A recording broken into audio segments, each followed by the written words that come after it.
So welcome to On the Continent, your one-stop shop for all things to do with European football. I'm Dotun Adebayo. I'm Andy Brassel. And I'm Lars Watson.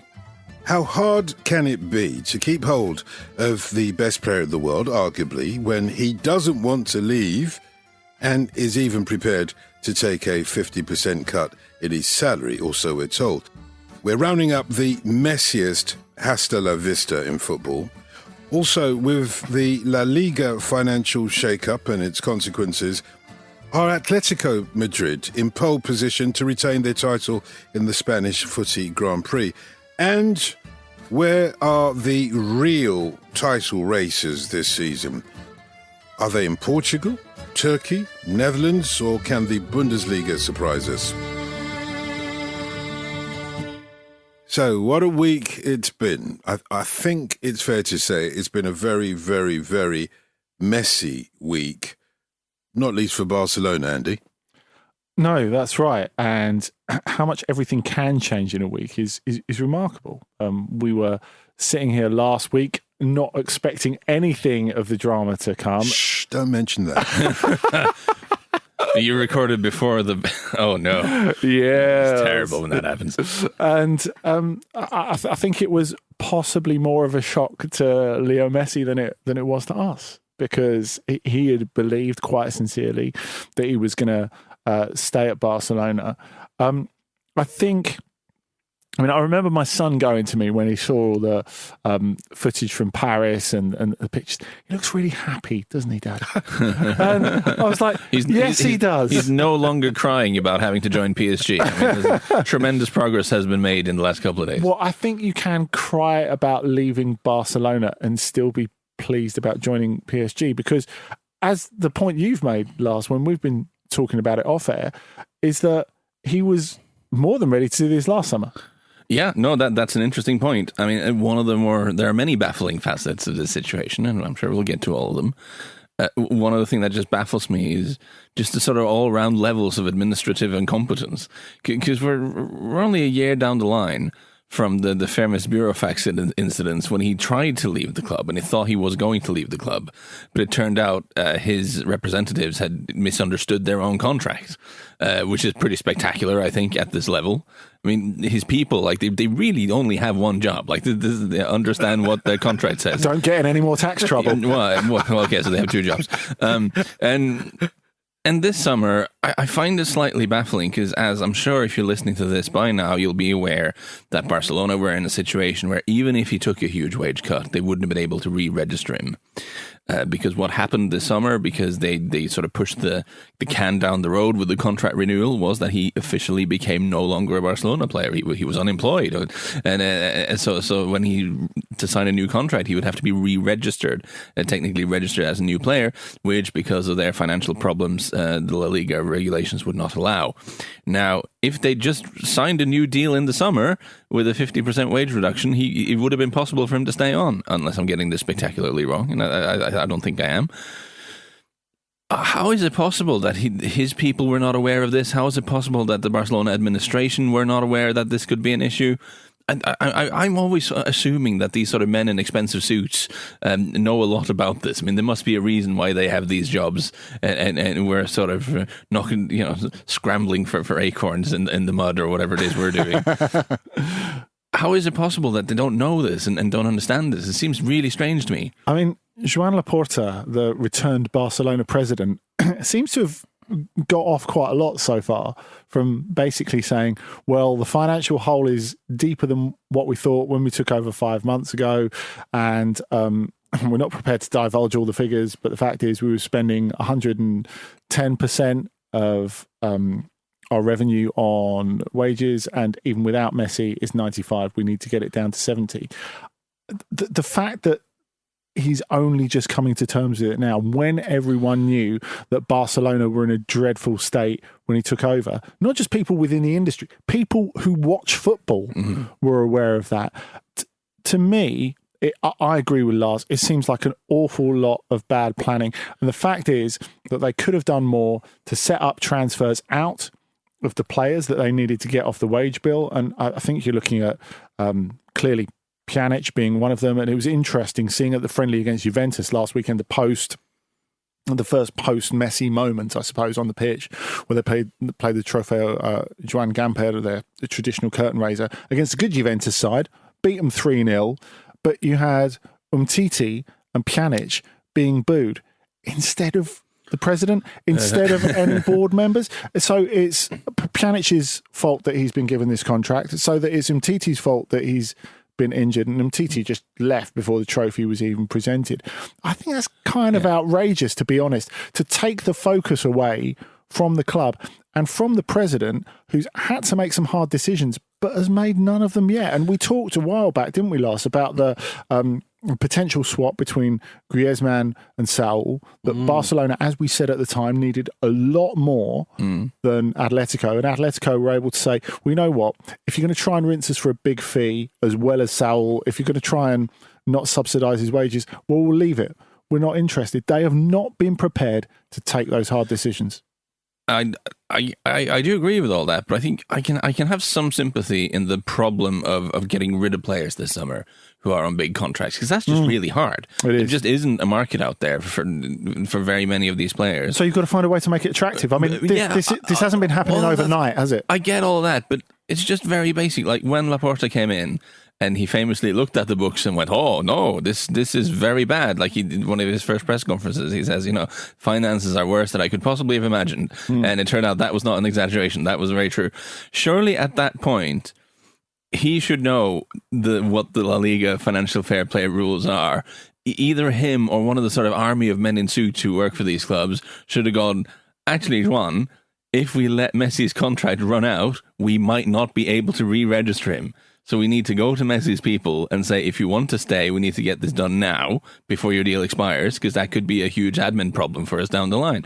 Surely some of these very well-paid people should have realised this. Yeah, I agree. And from their side, Dalton, I think not only does it seem an enormous dereliction of duty, but for Barcelona on the pitch, it seems an enormous waste in that Ronald Koeman, for all the people who think he's an underwhelming choice as Barcelona coach, they've wasted the fact that Koeman had convinced Messi that it was a project worth sticking with by basing it around De Jong and Pedri, a player who, as we said a couple of weeks ago, described in Mundo Deportivo, so good that Messi will pass to him.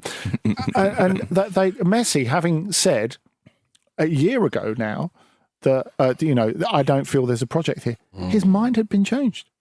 I think we're right to bring in the fact that this is, at the very least, a 3-actor, if not a 5-actor, because it started way before last summer. We knew that his contract was running down and that there might be question marks over whether he stays or not. The real question moving forward now for Barcelona surely must be, is this the end of the Barcelona that we have known with Messi, this sort of magical club? I don't think that's the question, Dotton. I think the question is, how deep is the hole?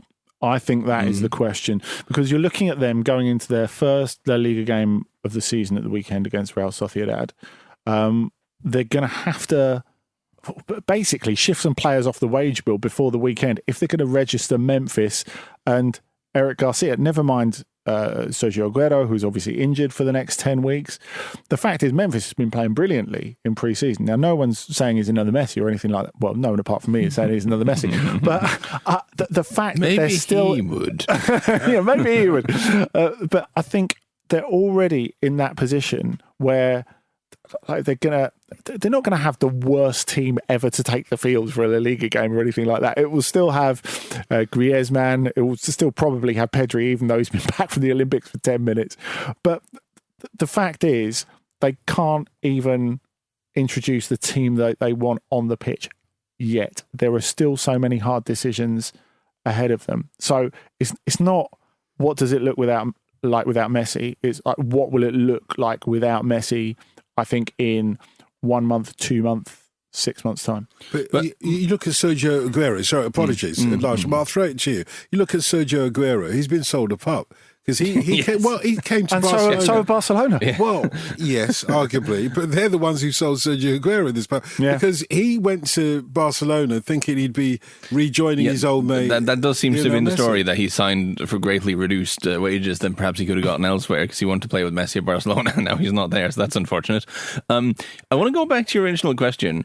because I think it's really interesting, because I also don't fully agree with the premise, but I think the premise is interesting. You said, is this the end for Barcelona as this sort of magical club? And I feel like what you're referring to is the Barcelona that we remember of almost 10 years ago. You know, the Pep Guardiola Barcelona, who played amazing football, who had academy products all over the field. You know, 2009, the season where they beat Manchester United at Wembley in the final, with, you know, Iniesta and Xavi and Pedro and all the lads. I still think in our mind's eye, for a lot of people, they still think of Barcelona as being that club. But the point I want to make is that they haven't been for some time. Agreed. And maybe Messi leaving is the wake of it. There's been a long time since they became much more closer to the sort of derided Galactico era Real Madrid. If you go through their squad, it's full of like way expensive flops that they spent way too much money on, that have failed to gel to be a coherent team. They don't. You know, there are fewer academy products than there were. The footballing wise on the field is much less coherent. They have been a mess for a while. They've become what they took the mickey out of Real Madrid. Definitely. And this certainly hammers it home, Messi leaving. And there's a case to be made that maybe Messi was papering over some cracks. This is a team that's been quite dysfunctional for a while, but they still had Messi in it, so they would find a way of winning titles all the same. But at some point, we have to take this on to the PSG side of it, because, you know, we're not completely dead inside. When it comes to romance, we're not completely dead inside, Lars. But I think when you talk about that switch of Barcelona becoming this club that spends extraordinary amounts of players, that does actually go back to Messi. That goes back to 2013, when they realised they can't rely on him anymore. They need legs around him. And they buy Neymar, and then they buy Luis Suarez, and they decide that is the way they're going to protect Messi. That's the way they're going to elongate his career. But it's a slippery slope from there, really. And so you're right, Barcelona have changed so much from there. So when we talk about, or when people talk about the lack of romance of him going to Paris Saint-Germain, the Barcelona that he was at was not romantic anymore. Him getting paid an absolute fortune in this dysfunctional team, which, you know, let's be clear, since that 2011 peak, had won the Champions League once. But the aura counts a lot for in football. Agreed. And so does history. Yes. So does history. You know, every time that Real Madrid step onto a Champions League pitch, we're reminded of the glorious history of Real Madrid, this club. And that history is really harking back to the 60s more than anything else. But I'm saying that I'm wondering whether, moving it forward to PSG, I'm wondering whether the aura has now gone in Barcelona, and it's an aura that PSG are starting to build up, because they arguably could be the team that dominates the Champions League, certainly this season, if not in the future. I think I have a multitude of bones to pick with that premise again. Take them one at a time. Because I do think a huge part of, again, if you talk about an aura, a huge part of it comes from being rooted in something more than just 11 players on the pitch. So that great Barcelona team, people who were not Barcelona fans and maybe didn't even have an interest in La Liga, fell for that team, not just because they played good football but or were successful, because there was the whole link to the academy. There was an ideological link to the past, in the sense that it was a sort of modern version of the sort of Cruyffian football of the past. There was a whole culture around it, and it stood for something beyond just 11 players who won a lot. If we zoom forward to PSG, I mean, PSG are a club that doesn't stand for anything. At the moment. But I don't even think it's that. They did once. I think if you go back to the 90s and you hear people from Paris and beyond Paris talking about why the Parc de France is quite a magical place, it's because of those European nights with Comboire and Weah and Ginola and Le Guen. It's something else now. It's closer to entertainment than elite sport. And that is what this signing's about. Because when we sit and talk about this last, you know, there's been so much I guess it's entertainment. They're favourites to win the Champions League, surely. But that's the thing. I don't know if they are. Saving three gritted teeth. If you look at it, the fact is, the idea, like, have we learned nothing from the last couple of years? Cristiano Ronaldo was meant to be the one who pushed Juventus over the top, and we think that Messi at 34, who does nothing when they lose the ball, is going to be the player to push them over the not top. just there's a Messi. kind of cosmic. Never let it be said that the gods of football don't have a sense of humor. So, Mauricio Pochettino, his stock in trade as a coach, the thing that made him, a big name, was coming to England and introducing a kind of slightly, watered down is the wrong word, but slightly rationalized version of Bielsa's principles of introducing, without going full Bielsa, but introducing the high press. So you're saying he's Tony Blair to Bielsa's Neil Kinnock? I'm definitely not calling Mauricio Pochettino Tony Blair. Neil Kinnock, yeah. You might have to explain who that is, by the way. Yeah. No, but I remember this so well because they inexplicably signed a Norwegian player at the time, Southampton. So I was sent to Southampton quite a lot to watch their games. And I saw how Pochettino came in and just very quickly turned them into this sort of lean, mean pressing machine where, everyone was running and this sort of thing. And then we saw him go to Tottenham and do largely the same. Initially he was brought in to try to get a tune out of this is Adebayor and some of these dudes. But after a while he just went, whatever, I'm going to throw in Ryan Mason and Harry Kane and Nabil Bentaleb and these young guys because at least they're going to run a lot. And his whole Tottenham side was built on just relentless pressing and hard running and out fighting the opponents. But he could never quite get them over the line because they lacked a bit of star power. And certainly was the way we looked at it. Well, now he's in charge of a team that has really more star powers. I don't think we've ever seen a forward line like this, but none of them do any work off the ball. Like the central ingredient to his football, the thing that has brought, Mauricio Pochettino to the top as a manager is the work off the ball. And he's now going to have to try to win the Champions League with a non-pressing front three. Yeah, it's really strange. And one of his first things, of course, was making Marco Verratti into a number 10. Yeah. I think we can be pretty clear that he's not going to have to reprise that role this season. But that's a big part of what you were talking about. Yeah, because, again... I hate to be that guy, I really do. But if you look at the teams who have really dominated in the last sort of decade of modern football and really set the tone of the top level of club football, it's been all about the high press. It's all about winning the ball high up the field. And that isn't possible. You can't do that with the front line of Mbappe, Neymar and Messi. You have to play differently because they're just not going to do the work. Now, it's possible that you'll be so good with the ball that you'll win anyway. But I think it's a really interesting experiment to see because this is going in a completely different direction. I mean, other teams, if you have one of those guys, you're thinking, ooh, okay, he's very good, but I'm going to have to find a way of carrying him by having people around him run a lot. If you have two guys like that, it becomes a bit tricky. They have three now. They have no one's going to do any pressing off the ball. It's going to be very, very interesting. Yeah, talking of the gods of football, you can tweet us at any time at what? What? You carry on. I thought you'd enjoy that. You can tweet us at any time at Andy Brassel, at Dotson Adebayo, and at Lars Siverston, or at Football Ramble. So, gods of football have humour. Matt Bass has tweeted us and said, what has been the reaction to the Messi signing from the other Ligue 1 clubs?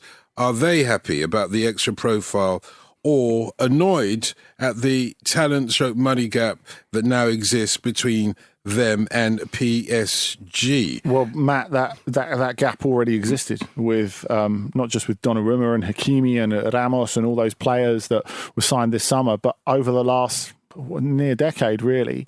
So we've been talking about the problem in terms of TV rights that France have had in the last couple of weeks. So we spoke about it on the Football Ramble earlier, but to summarise, after the collapse of the Media Pro deal, Amazon swooped in to buy 80% of the TV rights. It's caused a lot of consternation that they're paying less for those 80% than beIN Sports sub-licensing to Canal Plus are paying for the remaining 20%. And Canal Plus said, we are not going to have anything to do with French football anymore. However, when that 20% owns a lot of the first picks and they can show PSG and Messi 27 times live in the rest of this season, I think they're going to end up paying it. So it's going to save a lot of these clubs, and maybe they can even make some money out of the international rights. Messi, Messi, Messi, para Messi, Messi, Messi, para Messi, para molt Messi, para molt Messi. Okay, we've talked a lot about French football, it seems, a little bit about Spanish football, but I feel that we haven't really discussed what else is happening in La Liga. Josh Boyle here sent us a tweet saying, would Dani Alves returning to Sevilla be the best transfer of the summer? I appreciate that, Josh, because, we've been talking about a lack of romance in the game. Well, that would be bringing it back, romantic. wouldn't it? That would be beautiful. But the point of the tweet, I suppose, is that there are other things going on in La Liga apart from the mess in Barcelona. Yeah, and if we're going to talk about the title race, I suppose, I do feel that it's kind of Atletico's to lose. That's where we are at the moment. But I feel, having already talked about Barcelona, is good, because I strongly feel they're not going to be in this title race. But you do wonder, Lars, if it's an opportunity.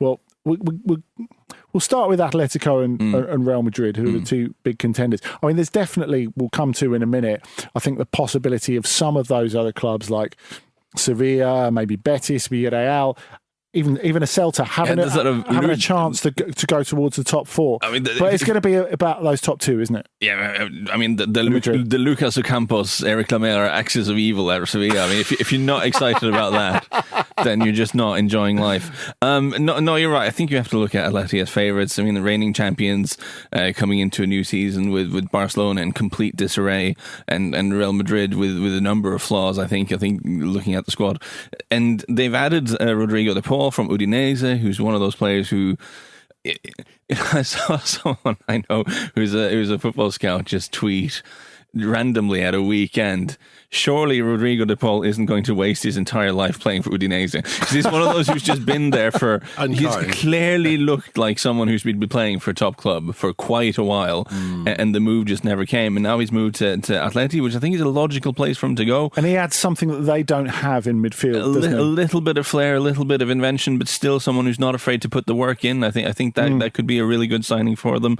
and they just seem a little bit more settled now. There are issues.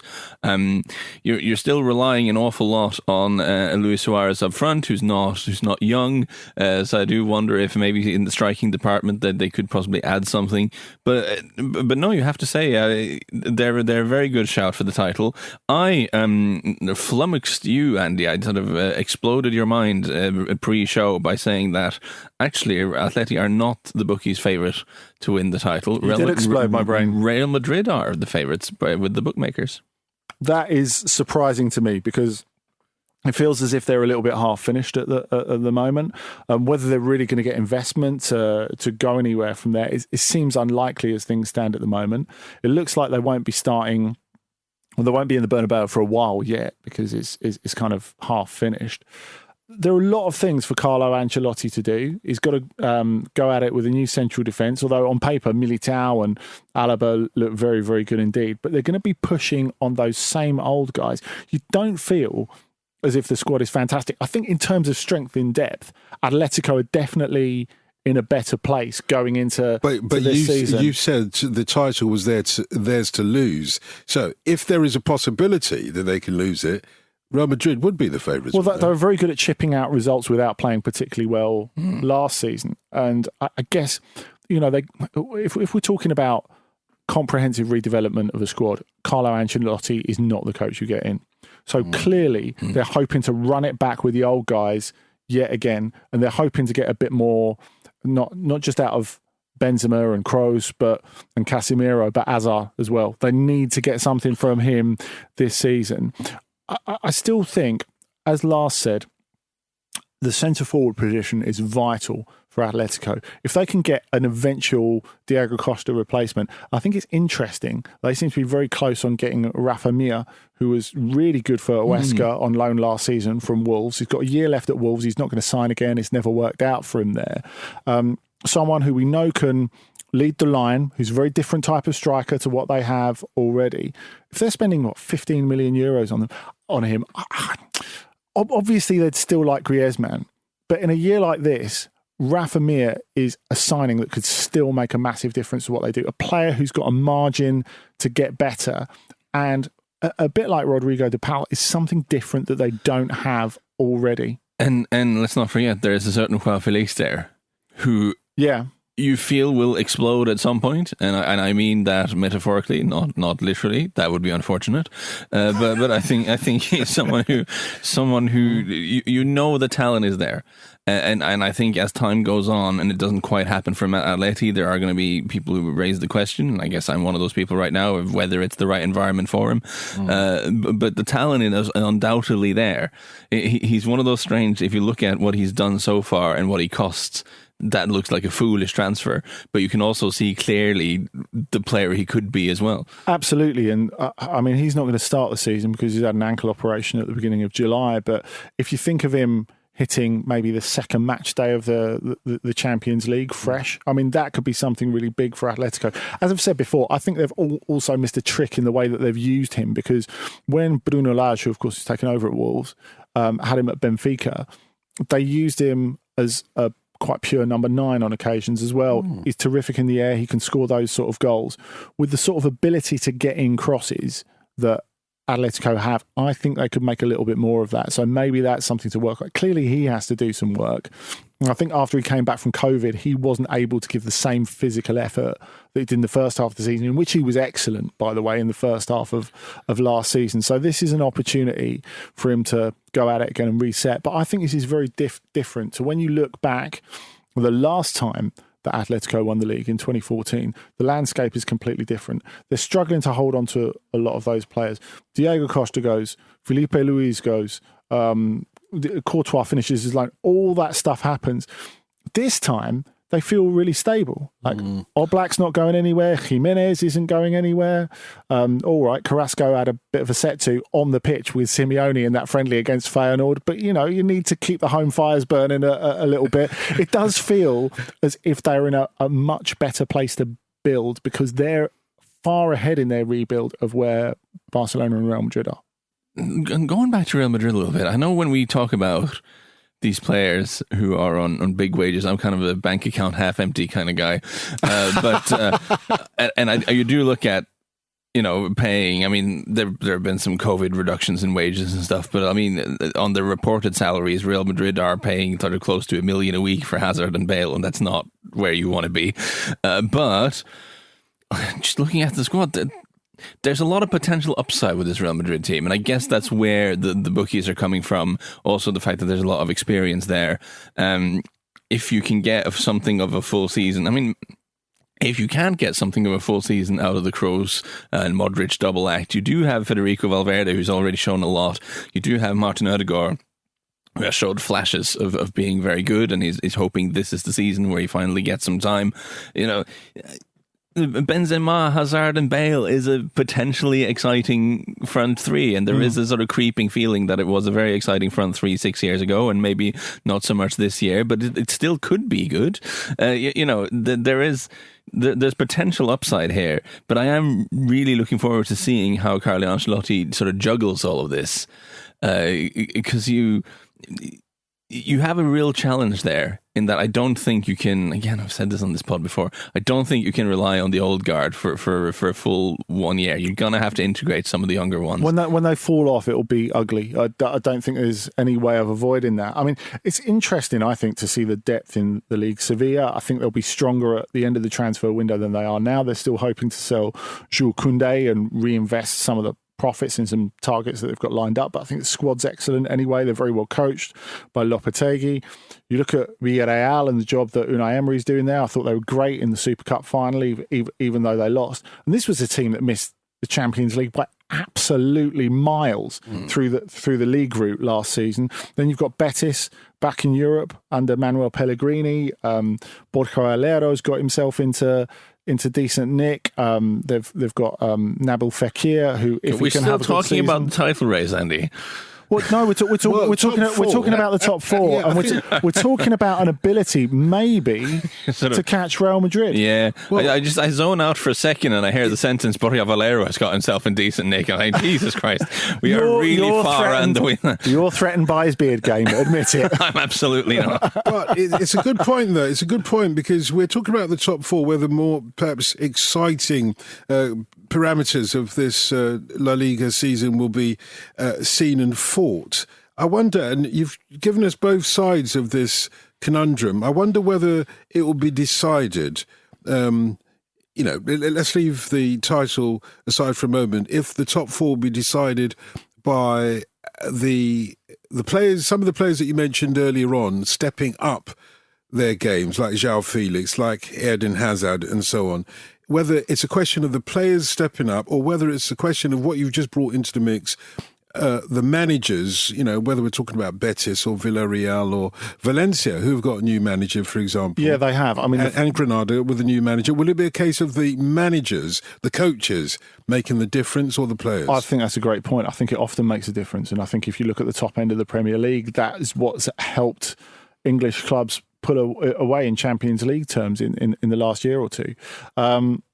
Jose Bordalas at Valencia is really interesting because they've been in a bad place, Valencia, for the last couple of years. We know there's relative demand and expectation from the fans. What they are not going to get is great football. I mean, he showed that at Getafe. It's effective football. It's not great football. That means everything hinges on the results. I'm interested to see Robert Moreno, of course, the former coach of Spain before his spectacular fallout with Luis Enrique. He's got some good ideas. I'd like to see what he's going to do at Granada, having taken over from Diego Martinez, who's done a great job. Of course, they've got in Carlos Bacca up front as well this season, so they should have a little bit more punch. I feel that then you add Real Sociedad into the mix, Celta, who had a good end to last season. I think there's some really interesting teams in there, and the battle for Europe could be absolutely fascinating. We're going to find out from this weekend. Koseki que va apoyado por Caminero que puede marcar, Caminero que va a cruzar, gol del Atlético de Madrid. Gol del Atlético de Madrid. José Luis Pérez Caminero acaba de conseguir el cuarto gol del Atlético.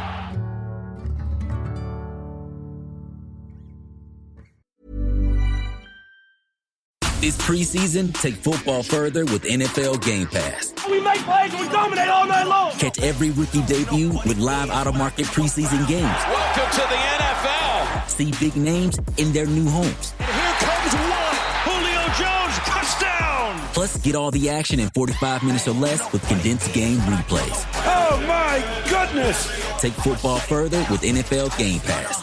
Go to NFL.com/Game Pass to start your free trial today. I love fantasy sports. I must do because like 85% of people who play, I lose. With thousands of other players, rivals with more time and better tools plus the experts to contend with, I don't stand a chance. That used to be the case until I discovered Stat Hero. With Stat Hero, it's you versus the house in a head-to-head fantasy matchup. It's simple. They show you their lineups and dare you to beat them. You name your stakes and the winner takes all. Nobody else shows you their lineups ahead of time, so Stat Hero is the first ever daily fantasy sportsbook that puts the player in control and puts winning within reach, the way it's meant to be, one-on-one. There are multi-day fantasy survivor contests for all sports all year long, so however you play, there's a contest for you. I'm now in total control and I'm having a much better time. Bring it on! Play Stat Hero now and change the odds. Go to stathero.com/football ramble, sign up for free, and right now you can get 3 times back on your first play.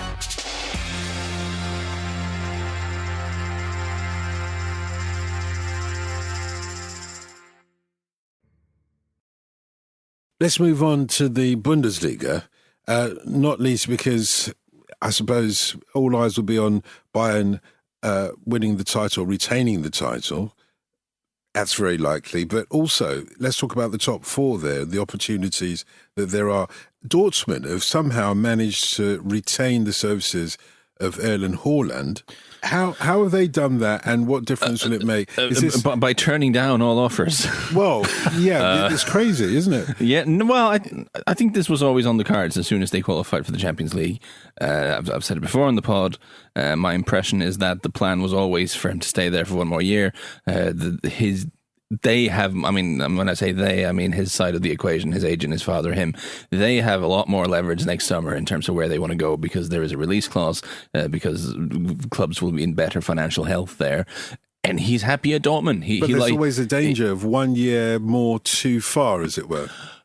Yeah, I mean, the danger for him is that maybe things don't work out as well with Dortmund this season. Maybe he has a downturn. Maybe his goal scoring rate drops a little bit. But for now, he's very happy. He seems to be positive about Marco Rose. He seems to be positive about playing with his new teammates. I think there's been tiny flashes so far of him and Donald Malen having a bit of a connection there. And I think that could be fine. I do think Dortmund could be interesting to watch this year. But I'm slightly surprised. I mean, the transfer window's still open, but German clubs tend not to do late business if they can avoid it at all. I'm surprised they haven't done anything to strengthen their defence. I think they've just not got the money. I think that is a huge risk. I agree with you, Lars, going into this season with the defence that they've got. Not just in terms of making some shoot for the moon go at the title, but in terms of the top four, depending how it clicks for the other teams. Now, this season's quite uncertain in Germany because if you look towards the top 8 last season, 7 of them have changed coach. So that means there's a lot of bedding in from a lot of teams. Now, I agree, Marco Rose, I think, is a great fit for them. And the front part of the team, I have no worries about at all. I think what's interesting from a Haaland perspective this season, he looks as if he'll be used slightly differently in that they've been going 4-4-2 quite a lot in their pre-season games. Now, I think this works quite well for them because you see, as you say, that potential link between Marlon and Haaland. Yusufa Moukoko could step into that as well, coming back from injury, still just 16 years old. And as well, this midfield diamond they've got, Marco Reus at the tip of the diamond, looks proper. If they keep him fit, I think you're in a position, and maybe playing that position will help to keep him fit, I think, taking less blows from big defenders.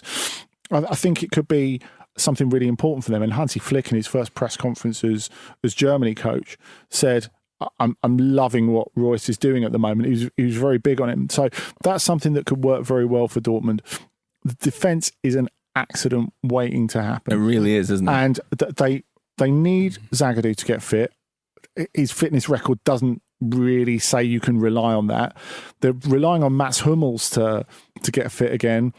Emre Can's going to be dropping in there at some point. I was about to say, from the looks of it now, there's a decent chance their centre-half pairing on the opening day of the season is Akanji and Emre Can, which is not what you want it to be, I don't think. Yeah, it's not ideal. What I think is big for them is the fact that Axel Witsel, by being rushed back to play the Euros, has been kind of played into rehabilitation and past rehabilitation by Roberto Martinez. So I think Marco Rosa owes him a Christmas card and a decent bottle of wine at the very least, because Witsel being able to screen that defence will be really, really important. The link between him and Jude Bellingham, of course, and Bellingham's going to be even better in his first season than he was in the first, will be fantastic. But to me, Dortmund are clearly the closest to Bayern as things stand, because so many things are up in the air about Leipzig. They're undergoing some profound change at the moment. And I think if Dortmund are going to do anything in terms of at least making it an interesting title race, and that's not to say that others couldn't, but it's got to be now, because Nagelsmann, as we said last week, not really had time to work with the players, not really had time to get to know the players yet. They're going to play slightly differently as well. With Hansi Flick, they knew exactly what was what. And they're betting in a new defence without Alaba and without Jerome Boateng, who's much more influential than people wanted to admit. And I think the Bayern squad is quite thin. I mean, their first 11 is very strong and they got a couple of good reserves, but they had to make some decisions last summer.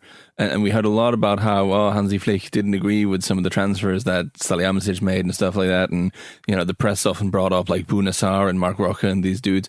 But these were transfers they made because of COVID, because of the financial constraints. Yeah. I mean, Bayern would like for their reserves to be better than Bunassar and Choupo-Moting and Mark Roca. They would like that. And, yes. And in normal times, they would buy better players to be their backups. Mm-hmm. But we're not really in normal times financially. They had to make decisions. They had to have some cheaper bodies in there that they could use, and we're still kind of, you know, we're not many injuries away from that Bayern lineup having a few slightly ropey names in there, I think. So, and I keep coming back with this with Nagelsmann. Obviously an incredibly smart and talented coach, and no one's disputing that. But he's worked before at Hoffenheim and at Leipzig, right? Now obviously, there's pressure when you're a man who's about 13 years old and you're in charge of a Bundesliga team. There's quite a lot, and you have to be quite an exceptional individual to cope with that.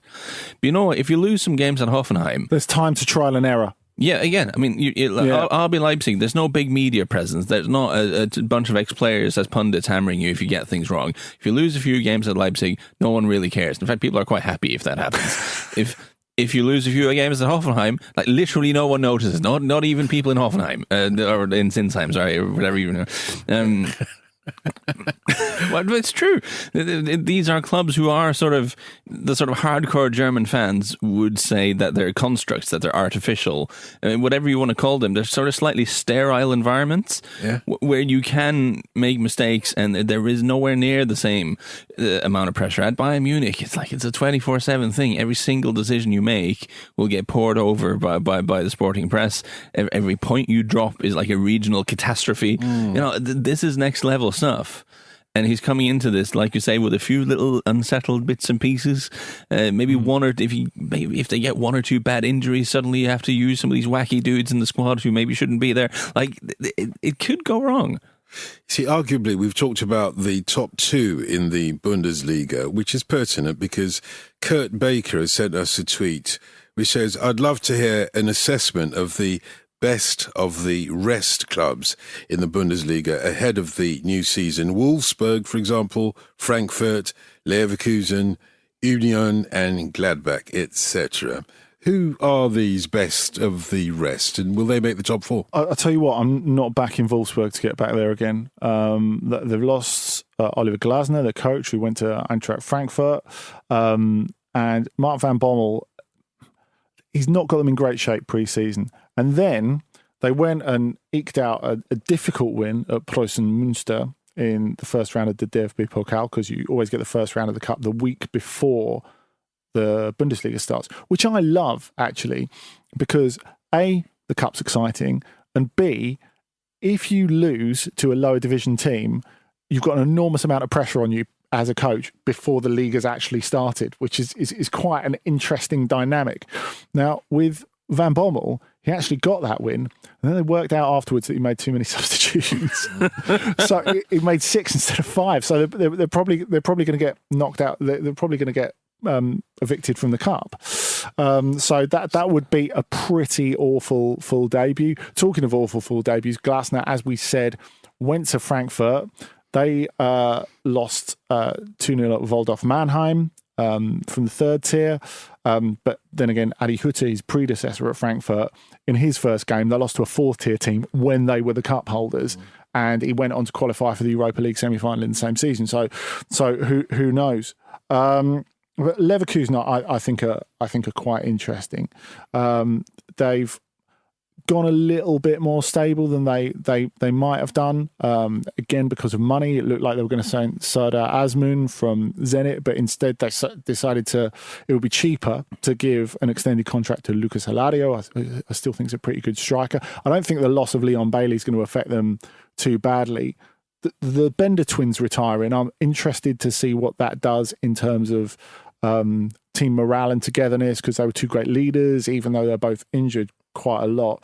Gladbach, I think the pandemic has kind of helped them, because if you think they've been able to hang on to Marcus Thuram, Florian Neuhaus, Rami Bensebaini, which didn't necessarily look possible. I mean, one of the biggest transfers, Lars, that we've seen this season, this inter-season, I should say, in the Bundesliga, close season, is Andre Silva to Leipzig.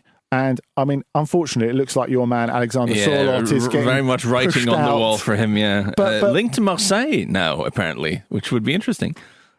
Yeah. Interesting is the word I'm going with. Talking of writing being on the wall, I think the Silva thing's interesting, though, because it's easy for people to forget the only player who scored more Bundesliga goals than him last year, Robert Lewandowski. I mean, he's something that he scored more goals than my boy Erling Haaland. So if you're Andre Silva, you must be, where are all my memes? Like, why am I not an internet phenomenon? You need to look more like a Viking and run faster, I guess. But he was terrific, and I thought you gave Leipzig a little bit of a short shrift in the sort of title discussion. I think there's between him and Daniel Olmo and Brian Brobby, there's kind of interesting stuff going on there. In terms of the best of the rest, I know they've lost him, but I still think Frankfurt looked like an interesting proposition. Bringing in, of course, keeping it Nordic. They brought in Jesper Lindström from Brøndby, from the Danish champions Brøndby, a sort of attacking midfield type player, and also excitingly Jens Petter Hauge. Well, this is a tweet we've got from Stefan Biankowski actually saying, "Why didn't Jens Petter Hauge work out at Milan, and how good a signing could he end up being at Frankfurt?" So Jens Petter Hauge. I thought Milan were always an interesting fit for him because it's a tale as old as time. He played very well against them in the Europa League. Some of the directors, I mean, they had been watching him for a while apparently, but it does help to play well against them with all the directors watching. I understand people from the Milan hierarchy were sort of in touch with his agent as the game was going on. This guy looks a bit tasty. What are you doing at half time? Yeah, exactly. But I'm not entirely sure Serie A was ever. I mean, the criticism from the Milan side of thing, and Pioli was apparently a bit frustrated with that he wasn't brilliant off the ball, and that he was a little bit one-dimensional, that he was a little bit maybe not tactically savvy enough. And Serie A is not an easy place for a young winger to find his feet. But I think Jens Petter Hauge, to me, seems to be a little more of a free spirit. You know, he's speedy, he's technical, he's someone who enjoys being given a bit of freedom and a bit of license. And I do think the sort of slightly more unhinged football of the Bundesliga it might suit him a little bit better. I think there may be a few fullbacks in Serie A who is like, yeah, I've seen a dribbly winger before. Like, I'll just make sure my distance is okay and just snuff him out. And he does. He is good on the ball, but he does have a little bit of a tendency of running into traffic. And he whenever he came on for Milan, he did have a tendency to cut inside and run straight into where there were like three defenders, and then not much would happen.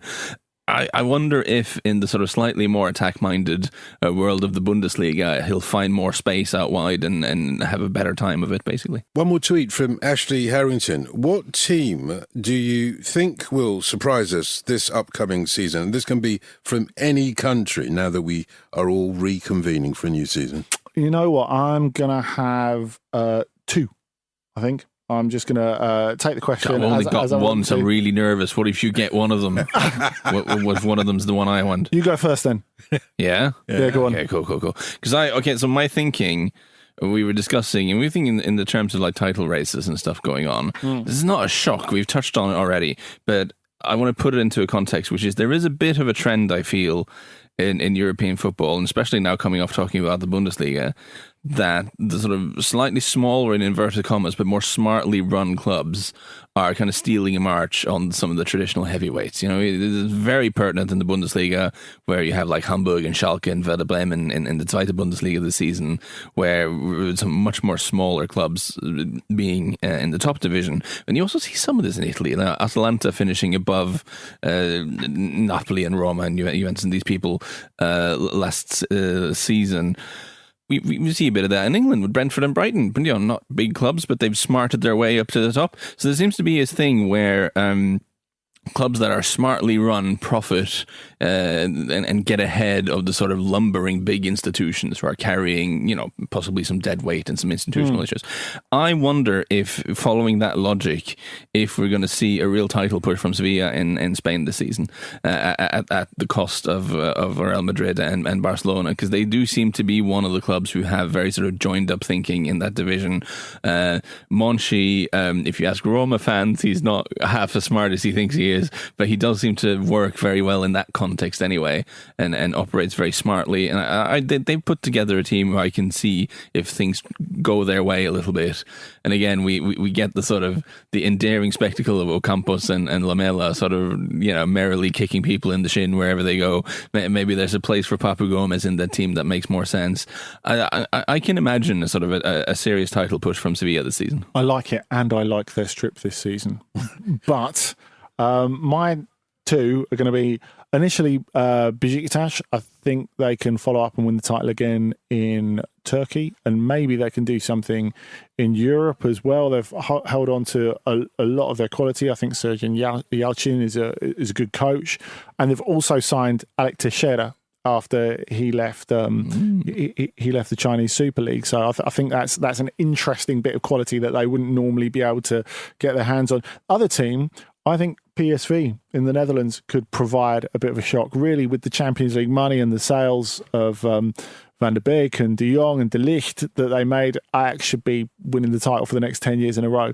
But they did lose the Super Cup, the Johan Cruyff Schal, 4-0 Ajax to PSV. They have looked brilliant in pre-season. So's the young Englishman Noni Madueke. Mario Götze was another who got a hat tip from Hansi Flick in his first Germany press conference. I think Roger Schmidt is on the way back. Yes. The Mario Götze, the Roger Schmidt, Mario Götze. Noni Madueke, by the way, making one of our famous On the Continent shouts. Some English club will pay at least 40 million for him next summer. It's that time, for the first time this season anyway, that we ask you both to recommend a game of the week. I know not all the leagues have started yet, but nevertheless, you've got one each for us, have you?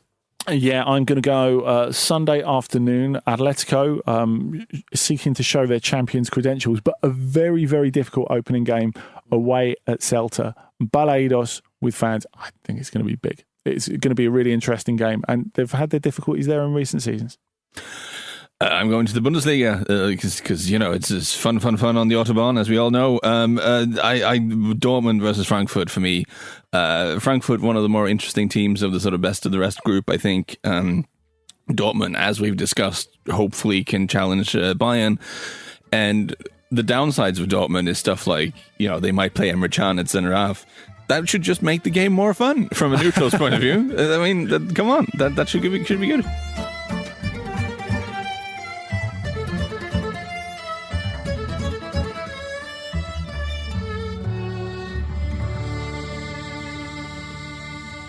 This was a Stack production and part of the Acast Creative Network.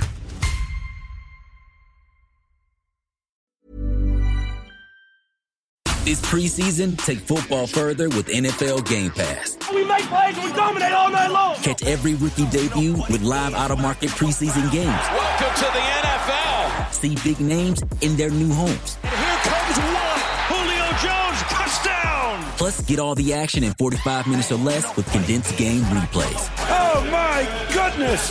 Take football further with NFL Game Pass. Go to NFL.com/Game Pass to start your free trial today.